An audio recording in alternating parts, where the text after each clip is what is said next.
अखिलेश यादव का बयान, बीजेपी को ऐसे हराना संभव नहीं है, बीजेपी प्रोफेशनल तरीके से चुनाव लड़ती है, डेटा के हिसाब से बीजेपी चुनाव लड़ती है। अखिलेश यादव ने क्या कहा, आपको सुनवाते हैं। बीजेपी से सीखने को भी बहुत कुछ है।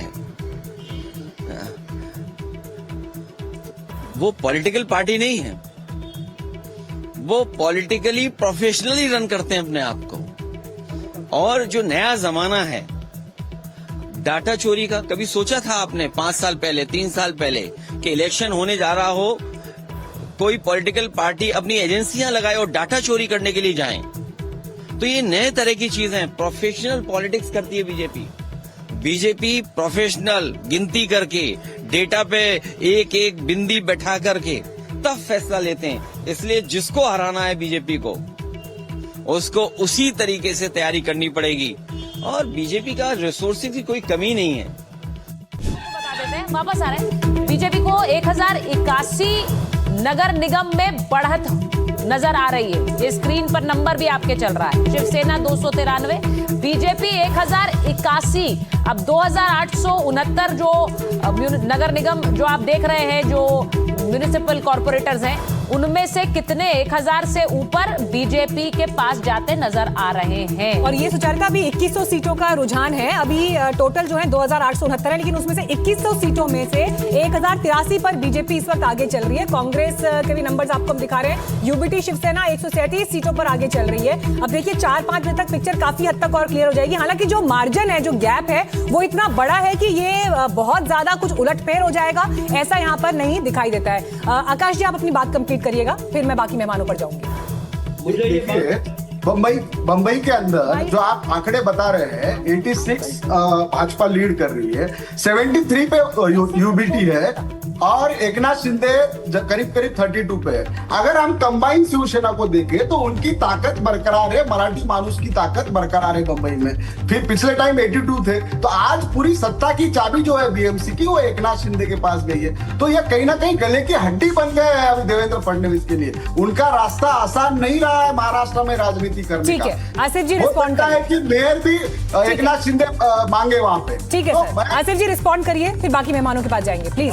दुर्भाग्य एनडीटीवी का ये है कि हमारी पार्टी सौभाग्य से जीत रही है, इतना अच्छा प्रदर्शन करी, फिर भी हमें सबसे कम समय मिला जा रहा है। इस बात का मुझे खेद और खंडन है। तो कृपा करके आप लोग वक्त दिया करें, because when you are calling a spokesperson, we are cancelling other programme. Sir आज सुपर हैपनिंग का दिन है सर, सुपर हैपनिंग का दिन है, जहां पर आप जीत रहे हैं उनके नंबर्स तो बताएंगे ना सर दर्शकों को। आपके पास आ रहे हैं सर बीच में सवालों के लिए, ऐसी बात नहीं है। दिन में जो सुपर हैपनिंग पार्टी के प्रवक्ता है, आज तो सेलिब्रेशन का दिन है, आप क्यों आज हमें सुना रहे हैं? आज तो सेलिब्रेशन का दिन है, आज हमें मत सुनाइए, अच्छी बात करते हैं, पार्टी की बात करते हैं। मेयर आपका बनने वाला है, हम जाहिर है सेलिब्रेशन के लिए पार्टी की, और इसीलिए तो मैं कह रहा था आप हमारा नहीं सर, अब दिल्ली में अगर बीजेपी दफ्तर में आप सुधांशु त्रिवेदी बोलेंगे, वहाँ मिठाई बटी की तो दिखाना पड़ेगा ना सर वो भी दर्शकों को। तो अब आप बताइए, आप जब आपके पास आए हैं पूछने के लिए सवाल, उसका जवाब दीजिए। हमारा कहने का मतलब ये है कि हमारे जो मित्र हैं अन्य पार्टी से ये कह रहे हैं, नहीं बता दीजिएगा कि ट्विटर से और ट्वीट करके जो है चुनाव जीते नहीं जाते हैं, चुनाव को जमीन पे लड़ा जाता है। 77 इवेंट्स किया हमारे मुख्यमंत्री आदरणीय देवेंद्र फडणवीस जी ने, 7 सभाएं की मुंबई में और 33 इंटरव्यूज दिया उन्होंने। क्यों? और हर लेवल पर एक साधारण मामूली नगर सेवक उम्मीदवार भी है ना, he had access to the CM directly यदि कोई परिस्थिति। और मैं आपको बता दूं, मराठी मानुस का ये जो राग अलाप रहे, सबसे ज्यादा भारतीय जनता पार्टी में पूरे राज्य में अगर कोई जीत कर आया है तो मराठी मानुस है। इसलिए बड़ा सही कहा उन्होंने, हमारे पार्टी के प्रमुख प्रवक्ता ने, कि सूरज जो है उगेगा, अंधेरा छटेगा और कमल खिलेगा। और इस बार जो है कमल जो खिला है, नहीं अटल जी ने कहा था, उसी बात को दोहरा रहे थे हमारे सहयोगी अटल जी की पंक्तियां दोहराया गया उनका। मुझे पता है उसका इल्म है, मुझे हम इतने नासमझ नहीं है, लेकिन मेरा कहने का मतलब ये कि आज जो है ये कड़ी मेहनत से ये मेट्रो जो तमाम जो योजनाएं जो राज्य के हित में थी, मुंबई शहर के हित में थी, चाहे वो मेट्रो हो, चाहे वो ठीक है। अपना कंप्लीट करिए सर। हाँ। अटल सेतु हो, ये तमाम में अटकलें और रुकावट डालने का काम यूबीटी ने किया। और ठीक है, आज बड़ी खबर एक बार बता देते हैं। नितेश राणे ने उद्धव ठाकरे पर तंज कसा है। क्या कहा है? हंसते हुए एक्स पर शेयर किया एक वीडियो। अब उस वीडियो को शेयर करते हुए नितेश राणे ने उद्धव पर तंज कसा है। तो नितेश राणे जो लगातार इस चुनाव में अपने बयानों से सुर्खियों में रहे हैं, कभी उन्होंने कहा कि यहाँ जय श्री राम कहने वाला ही चलेगा। जरा सुनाते हैं क्या कह रहे हैं।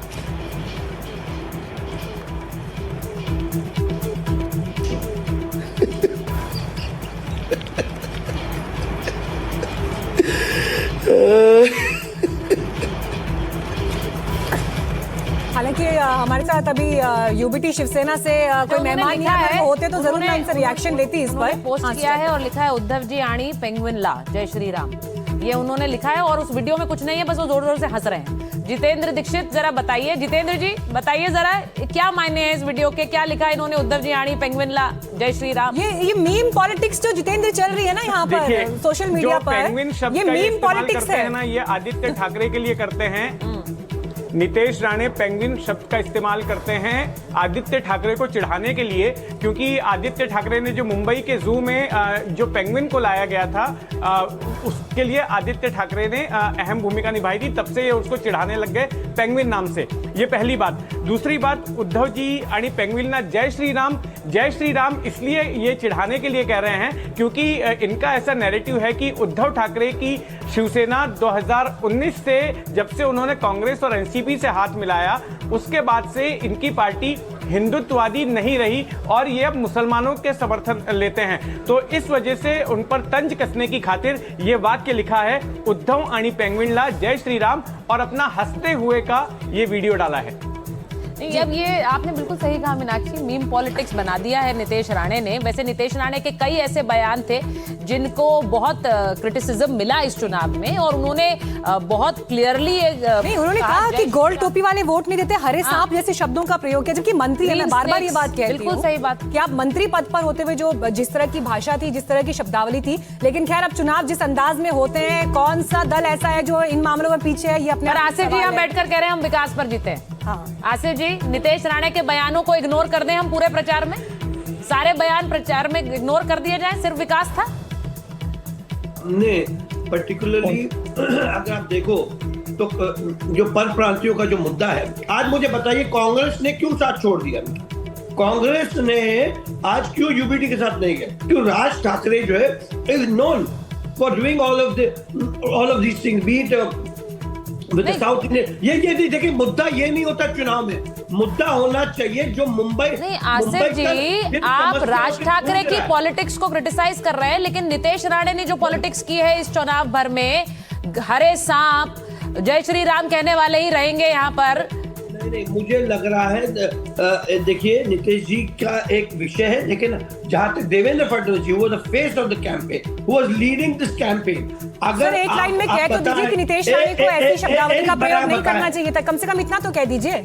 देखिए वो नहीं कह दीजिए, पर कहिए तो सही कि ऐसी शब्दावली का प्रयोग नहीं करना चाहिए था। नहीं, वो उनका व्यक्तिगत बयान है, उसमें मैं। अरे सर, व्यक्तिगत बयान कैसे मान लेंगे? मंत्री हैं आपके, प्रचार किया उन्होंने पूरे चुनाव। नहीं, मुझे बताइए उनके कौन से बयान को हमारे मुख्यमंत्री ने एंडोर्स किया, या वो किसी पार्टी के दफ्तर में? आप ये कह रहे हैं आपके मंत्री को सीरियसली ना लिया जाए? आप ये कह रहे हैं आपके मंत्री को सीरियसली ना लिया जाए? हरे सांप मोले वो ग्रीन स्नेक्स, उनको सीरियसली ना लिया जाए, उनके इस पोस्ट को भी सीरियसली ना लिया जाए। नॉन सीरियस आदमी है, उन्हें ऐसे ही लिया जाए जैसे वो हंस रहे हैं। इन्होंने खुलेआम हमारे उत्तर भारतीयों को गालियां दी है, इन्होंने खुलेआम साउथ के हमारे जो भाई हैं उनको गालियां दी है। आज ये जो परिणाम मुंह के बल जो गिरे हैं ना, ये उसी का परिणाम है। जितेंद्र, एक क्विक रिएक्शन आपसे चाहूंगी इस पर, ठीक है?